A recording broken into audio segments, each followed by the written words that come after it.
live. We're actually live. We're actually live. For today. once. Cheers. Cheers. Welcome to the Sunday Soak, powered by Cork and Carry at the Park. Get your ass over there right after you watch this, and then come out to the game and hang out in Section 108 with us. Beef, I'm going to kick it to you. Let's go, for baby. the start of the show. Let's do one word to describe this series so far, My Sox Summer. Busy. Treasy. Erratic. I'm going to go with Sodfather. We had a big day yesterday. Big day. We hosted a live show before the game started out on the grassy knoll right there on the AstroTurf. The three of us and White Sox Dave.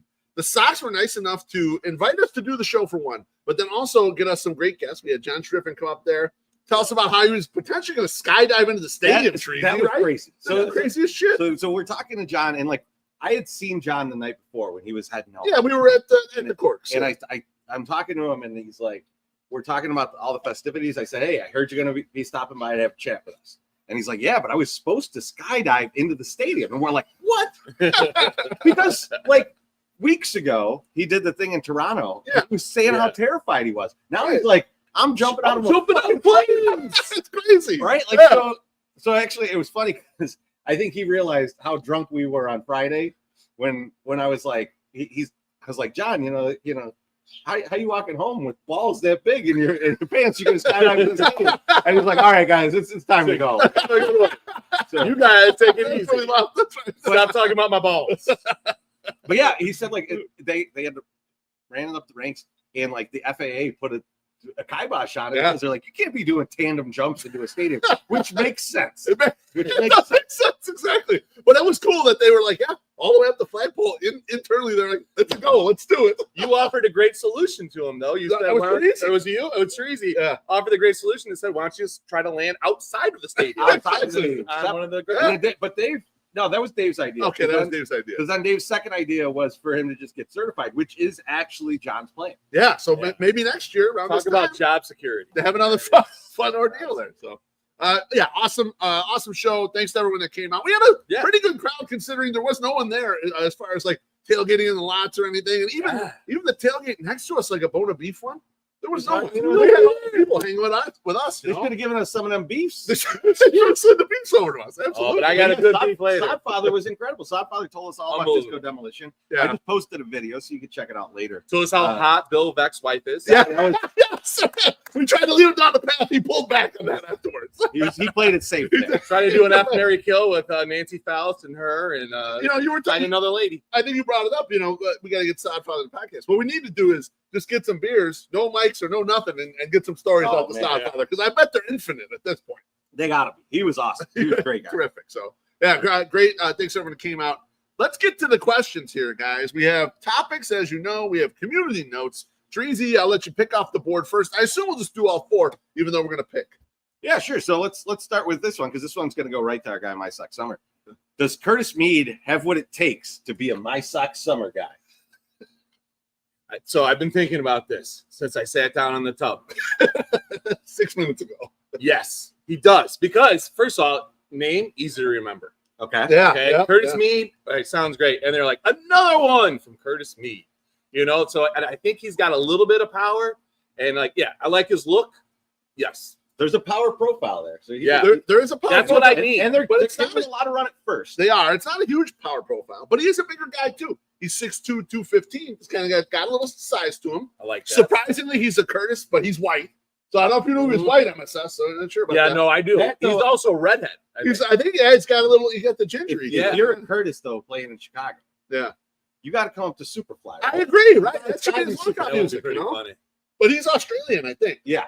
So he doesn't know about Curtis. Well, now that's so much to teach him. I didn't know he was a Kiwi. I don't know. Kiwi, an Aussie. Aussie. He's an Aussie. He's going back. Right? He's not sure. He's not 100% sure. Well, that's a strike against him, but we're one of the most popular podcasts in New We Zealand. actually are. So let's not mess with the That Kiwis. is exactly. Don't don't misinterpret a Kiwi and Austin. Oh, Be nice. my That's bad. right. Be nice. How dare you? I've had too much of this THC infused seltzer. I'm sorry. God bless. Yeah, he's a My Sox Summer guy until he sucks. I think Unc teaches him about Curtis Mayfield. We get a change of the walk-up music. We're on the right path. That's a good idea. I wonder how much run he'll actually get, though, because you think about it, there's going to be some guys coming back from the IL. I hope they keep him here and give him a chance to play, but the playing time's going to get scarce. It is. Well, I think that's a good lead into the first community note. That sounds good. So I'll take the next question then. And this question is Jacob Amaya, who's my guy, is back up on the roster. He was one of the most hated White Sox for a short stretch of period. The guy wouldn't even here that long, and by a month into the year this year, Sox fans fucking hated his guts. Yep. However, there's a new guy who's been hated, who's entered the chat, and that's Josh Rojas. So my question for you guys is, and for myself as well, who's more hated on the White Sox right now? Jacob Amaya, Josh Rojas. Teresi, who do you think, baby? It's Rojas. It's Rojas by a mile. By a mile. And it's because, like, so Jacob Amaya, like, yesterday they gave Colson a day, you know. Yeah. So that's Talkman, expected Colson, that a bunch you're of gonna guys got expect it to do well, stuff they, like that. they brought him in at the end of the game, right? Yeah, they usually did. pinch hit Yeah, later on. It did. But so Amaya's only playing when that kind of stuff is going. Correct. Yeah, Right? Like, so I don't think people see him as kind of in the way. But Right. Josh Rojas is getting in the way of a lot of at-bats Yes. of the younger guys. So, like, Yeah. when Vargas comes back, like, and you got Meade there too, you start to see a situation where one of those guys is out of the lineup each day Yep. to make way for Josh Rojas. And you're kind of like, what the fuck are we doing? What's your use? What you think? Same thing? That's another reason why I like Curtis Meade, because he's going to push Joshua Rojas right the fuck out of here.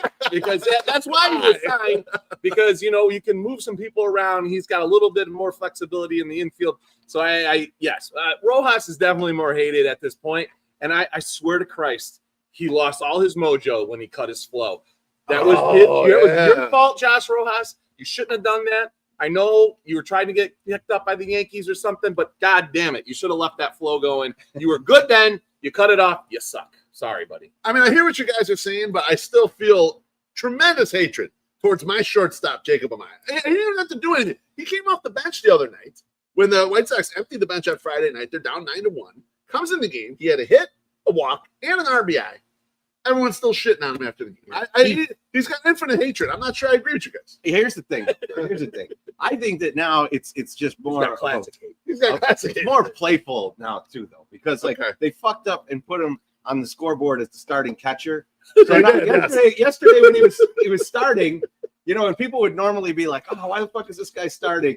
A lot of the things were like, "You're not starting him at catcher," you know. So it's become a comedy act more than Josh Rojas, who I think people genuinely It's despise. really not funny. Boys, we have a rare super chat. Oh, yeah. Let's get a For super the chat. soap, let's pop this one up. That's it. Hope those chains don't rust. See you on $5 Tuesday this week. This from JT. JT, JT, cheers, my friend. bless you, brother. Thank Appreciate you. that. That's very sweet of you. Diesel will not rust. They are plastic. We have a new shipment coming in. Hopefully Tuesday. They will be up on the merch 108.ing/merch. Get up there, get one of these. I'm so glad. I'm so proud that from here on the little screen we got going over here, Yeah. I was able to read that super chat. It's impressive. I could read it too, but I was giving you a shot to So read you know it. what? It might be the alcohol. And maybe it is. It might be the alcohol. We're just- Not so much the screen as it is the booze. Yeah? I'm glad we're coming to terms with that. That's a good thing for you, my friend. All right, my Sox Summer, you're up next. The big So question. I just read this, and I was on vacation, so I didn't know this. Beefloaf called himself out for this week for a Shy Sox fan Mike Ash tweet. How often do you find yourself copying someone else's style in a tweet, and are you embarrassed by it? What did you do? So I made some tweet. I forgot even what it was about. And it was just like a very generic White Sox related tweet. And I sat there for a second after it was done. And I was like, that sounds like a Shy Sox fan Mike tweet. And so I replied to it. And I said, I apologize for the Shy Sox fan Mike ass tweet.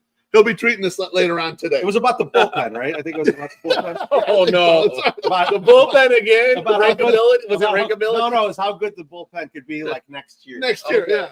Look how good it might be. Prelander, Baroa, and Grant Taylor, and all these guys. You're stealing Gabriel's bit by ranking stuff, and then now you're going into Mike territory. Man. I didn't mean to, and that's why I had to acknowledge it immediately. Okay. I had to acknowledge it. You know?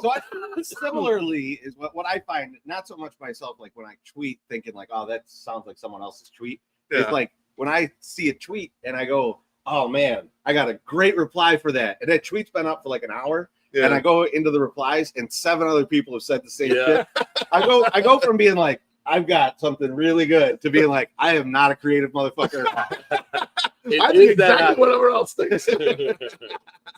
But you guys ever find yourself like tweeting something? You're like, oh fuck, man, that sounds like someone else's thing there. I don't do it often, but I'll catch myself with that shit. I mean, you tweet a lot more than Treasy and I combined, right? Like you like lap us like crazy, and you probably lap me, and especially when I'm on vacation and I'm high all the time. I was not tweeting very much, so like I have to read through my tweets a few times, and then if I tense like any kind of cringe, like if I taste a little bit of cringe, I don't tweet it.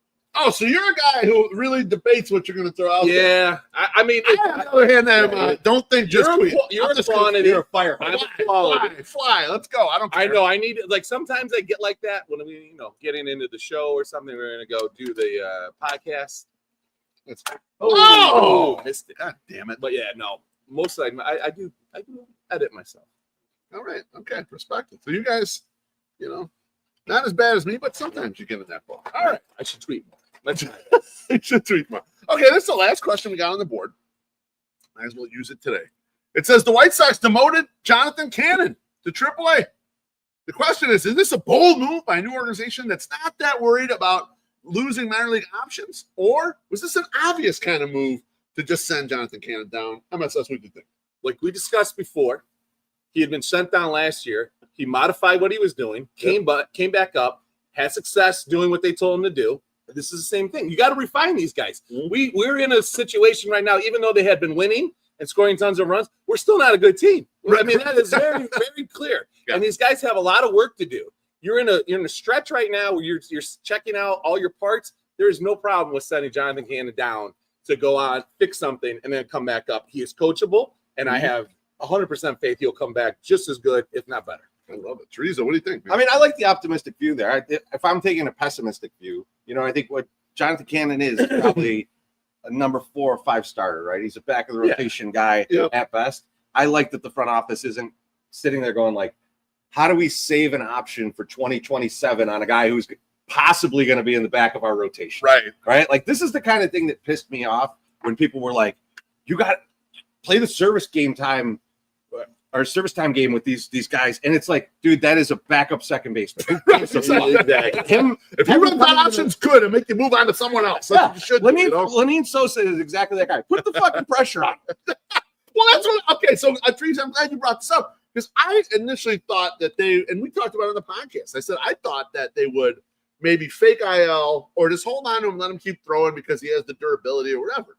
And they decided to nip it in the bud, like MSS said. It has worked before. They knew they sent him down and worked on things, and he got better, and he came back, and he was effective. But what you're saying is also right here because the pressure. Look, we're not holding on to you forever. Figure this out. We're going to wait this finance option. Figure this out, or someone else is going to take your fucking spot.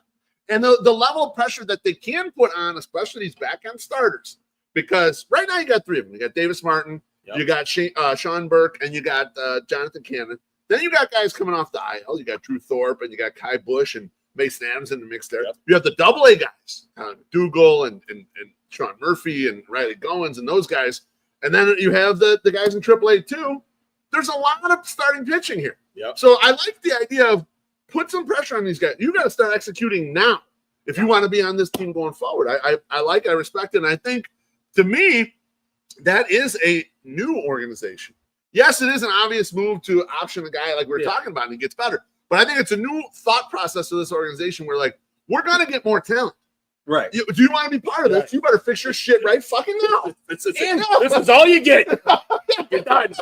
Well, that's how the Honda acted. What is Oscar Colas must be protected. Like, get the fuck out of here. Yeah, they're like, Mike Rudolph. They're going Mike my Rudolph God. on the 40-man, even though he's an A-ball. Like they're going to the MLB going, hey, we need another option for this guy because he was hurt. No, you don't. He's just not good. Just let him go. Let him go, and you can take him right back. Not a baseball. Jacob Maya's been through the DFA process 47 times this year. Absolutely right. All right, good discussion, boys. Good discussion. Let's close this out. Nice. There you go, Teresa. Damn it. Treasy, what are you spinning, brother? Oh man, so Even worse. next month this album turns 50 years old. 1975's "Wish You Were Here" by Pink Oh, Floyd. that's Wow. Okay. All right. This is a Wally Money favorite. It's literally his favorite album. He wrote a whole blog about it. It's good. On the day it turns 50, that blog will be up again. I was listening to it and like I forgot how fucking good "Have a Cigar" is. It's probably one of my favorite Pink Floyd tracks of all time, and it's just such a scathing, like song about the sleazy ass, smarmy record executives, and then those same record executives have to promote the shit out of it. It's a great song, and they're gonna make money off of it. That's fucking art. That's art. So I love it. that's what I was spinning. It's a great album. It's only 5 tracks, but it's not short. No. So you gotta, No. pop that edible. have a day. Lock in, baby. Lock in. For Hell the yeah. weekend. Hell yeah. Love it. My Sox Summer. Fresh talent? Sometimes young ladies get involved in the adult industry only for a moment. Maybe you just need to get some quick cash to pay off your car. Maybe you want to get a boob job. Maybe you want to do something. Maybe you have second thoughts after you've run through the beginning of the game. Today, I'm going to honor the girl that made me come up with craft porn. Oh, yes. Her name is Natalie West, and she has 5 scenes. 5 scenes. There's 2 in the backroom casting couch, or Net Video Girls backroom cast, or amateur casting, or whatever. Where the first one is pretty interesting, where she's getting railed, and all of a sudden, off camera, some guy with his big bone just comes running in, and then she's getting like spit roasted, and you're like, "Holy shit!" So anyway, that was good. Like amateur stuff right there. There is 2 scenes from LA or new LA Video Girl or LA New Girl or something. She ran the amateur status and then she got out of porn. And I have not found anything from her recently. I noticed today because I had to make sure this was the right name. She has a spanking video, so if you're into that, she has a nice butt. But yeah, I turn to you. yeah, If you're into that. You thought I might be. you're into that. No comment, but She also has pierced nipples if you're into that. But yeah. So you should check her out. She is a very The just door knocker? normal looking girl. Nothing crazy. Regular ass tits. Nice butt. Good times. So check her out. Natalie West. Only about 5 scenes. So enjoy it. Craft porn. Hello. My parting thought is we did the live show yesterday with White Sox Dave, and we've done a lot of live shows over the years with White Sox Dave. Yes. The 4 of us kind of grouping together and just doing. And what I realized is we're at the point now where we did have an agenda, we had an outline, we knew we were going to go into, but we just flow together like a good basketball team when we get out there. Everyone knows where the spot to go, that people get the fuck out of the way for the other ones. And it's just beautiful to have gotten to the point with anyone where you can partner up and do a live show. And it's like smooth as can be. Everyone's working together, knows what to do. It goes on set. It's like the unsaid trust. So it's beautiful. It's like a good offensive line working together or something like that. So a very fun time. Hope we get a chance to do one again sometime soon. That was the Sunday Soak, powered by Court and Carey. We'll see you over the ballpark. Let's get at least one win of this series. God bless. Cheers, all. Bye-bye.